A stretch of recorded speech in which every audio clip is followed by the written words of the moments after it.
Sly Cooper 2 and Sly Cooper 3 and Jak and Daxter, the precursor legacy, dropped on PlayStation Plus Classics. Let's look at all of those games. This is Sly 2. Looks better than it's ever looked on the PlayStation 2. But check out the filters here. So we're going to go from modern to default. Default is the default setting. It looks really good, much better again than it ever looked on PlayStation 2. But I think the modern filter here, the colors just pop. And it almost looks like a cel-shaded game. There's some detail, I think, in the far-off distance when you're using this modern filter that gets sort of muted because it's a little bit darker. But when you see Sly 3, you're going to be blown away. I mean, Sly 3 could launch today and blow away almost any modern game when it comes to just the animation, the color, the creativity. But here it is, the modern filter. You look at the character Sly, the colors just pop when using this filter, and everything just looks so good. What I think is important about these games is not only that they're some of the best games that you can play in terms of action platformers, but they speak to the history that PlayStation had when it came to creating games like out of nowhere that were just so great. They were so whimsical and fantastical, and I loved all of these games when they came out. And Sly Cooper is just one of the best, if not, the best trilogy of games on the PlayStation 2. This is the default setting. Like I said, pay attention to the colors. They get a bit washed out. Well, maybe not washed out. They look great. It looks better than it ever looked on the PlayStation 2, but I feel like the colors, they just pop in the modern filter, and the animation on Sly. I mean, can you name me a game that's come out in this generation that's got this meticulous level of animation when he's walking and he's creeping and he's crawling? It's just like, how did they do this back then on this quote-unquote weaker hardware than what we have now? We've got these super machines now, and there really hasn't been much. It's this creative. Let's go back to the modern. Modern arcade is like a cross between default and modern. I would just stick with modern. This is modern arcade. Sometimes the detail in the far off distance isn't as dark as it is when you use modern, but it still looks great. Sly 2, a phenomenal game. It's available now for $10, I believe it is, or you can just, subscribe to PlayStation Plus. The legacy content there is what's driving the subscription. In my opinion, this is another game that's just a must play if you're a gamer. Will you take a look at Sly 3? This is the default setting. I mean, look at this game and imagine it releasing today. Now let's go in and use the modern filter. Look at the color and the detail in the foreground and the background, how it changes. This modern filter with Sly 3, I'm just blown away. Look at this game. This is a game that released on the PlayStation 2. Here it is on the PlayStation 5. I'm telling you, if they released this game today and said, hey, give us $50 for it, or even $60 for it, with this level of creativity, the detail, the character-driven action, platforming, exploration, all of the cast of characters, the artwork, I mean, it would be phenomenal. The legacy software is where it's at for PlayStation, and I really wish that they were even more into putting it front and center, but they have been getting much better.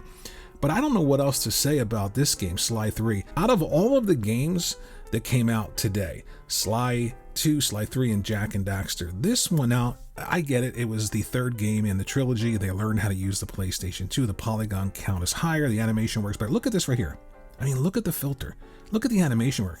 So I get it. The PlayStation 2 was maxed out by Sucker Punch here. They know how to use it. So of course the game is going to look better when you clean it up.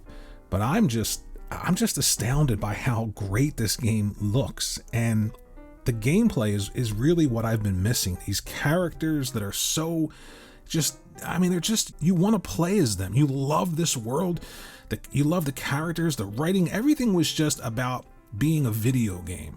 It was fun, right? It was whimsical. You can go places that you couldn't go before. It wasn't about photorealism, because where's the creativity really in that? And I have to say, this game just looks, amazing. You got Sly 1, you've got Sly 2, and you've got now Sly 3, the entire Sly Cooper trilogy on the PlayStation 5. Like I said, play around with the filters. Sometimes the modern filter makes things in the foreground look really, really great color-wise, but in the distance a bit dark. And other times, like here in Sly 3, it makes everything look phenomenal. Like I said, I haven't played a game that's released this generation that's got this level of just animation, effects work, the colors, and the gameplay, and how it all ties in together. We really lost quite a bit, it seems, going from previous generations all the way till now with the games as a service push and everything else. Take a look at the filter here. Look at the background. You see how the detail just pops when you use that modern filter with Sly 3. Sometimes it doesn't in other games with that modern filter, but most of the time I think you're going to win out by using that modern filter. But let's get on to the one that is a bit more, I don't want to say disappointed, but I'll explain to you why I think it's okay that Jak and Daxter is the one out of these releases that doesn't look the best. So if you know anything about Jak and Daxter and Naughty Dog, this was the first open world no load screen game in history in video games. So it's actually in the Guinness Book of World Records. You can look it up. So they were pushing the PlayStation 2, and there were tons of trade-offs when it came to having this world be open and explorable without any load time. So when you factor all of that in, I feel like it's okay that, you know, maybe the textures aren't as great as they could have been if they upscaled this game, but you're getting the full suite of, you know, pause anywhere, rewind, save anywhere, and the filters. Again, I feel like the default filter and the modern filter are sort of at odds with one another here. Sometimes the default filter just looks better. Other times the modern filter makes Jak look really good up close, but sometimes the detail in the distance doesn't look that great. It's one of those instances where you have to play around with these filters, unlike Sly 3 and probably Sly 2 as well. But ultimately, this is the best version of this game on console. It was released a while ago on PlayStation 4. I purchased it and it just, you know, it was okay. It definitely looks much better here, but I would have loved a bit more love when it came to Jak and Daxter here. But like I said, I still think it looks great. It definitely plays much better. All three of these titles play in terms of the performance and the frame rate much better. And graphically, like I said, out of the three that released, this is the one that I was sort of hoping got the biggest upgrade. And like I said, I'm not trying to hate on it. I know it's an old game, and I know technically they were pushing the PlayStation 2, so there might not be as many polygons in Jak here as there were in Sly, and there might not be that sort of really meticulous level of animation work, even though there's a ton of it here. I'm not trying to discount what they did here in this game, because it's definitely a game that highlights the strength of what Sony was doing in the past with these partnerships. Like I said, the first game to have a seamless world with no load screens was Jak and Daxter. So a lot here in terms of not just the importance to Sony's history, but video games in general. But ultimately, like I said, you want to play around with the filters.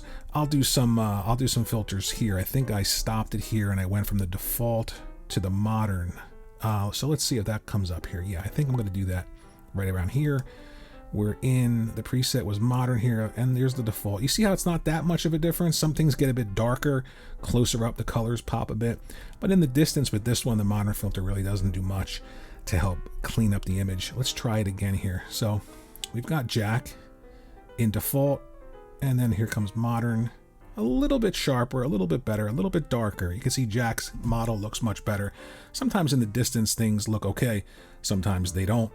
So I would just play around with it and find the one that you like the best. But ultimately, three great games available in the best way possible on console right now. And it's a no-brainer to me.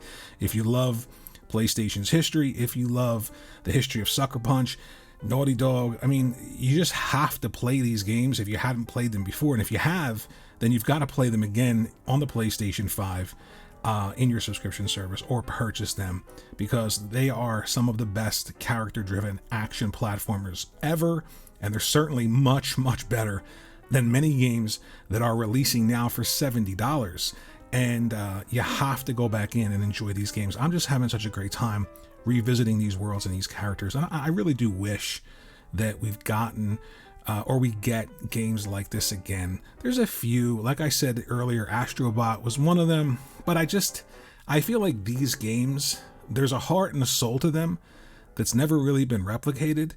And when you go back and you experience them like I am now, you realize just how much is missing from modern gaming. And I want it back. I really do. But let me know what you think in the comment section below about these three games. Thanks for watching the video. You can like and subscribe if you want, and I'll see you in the next one.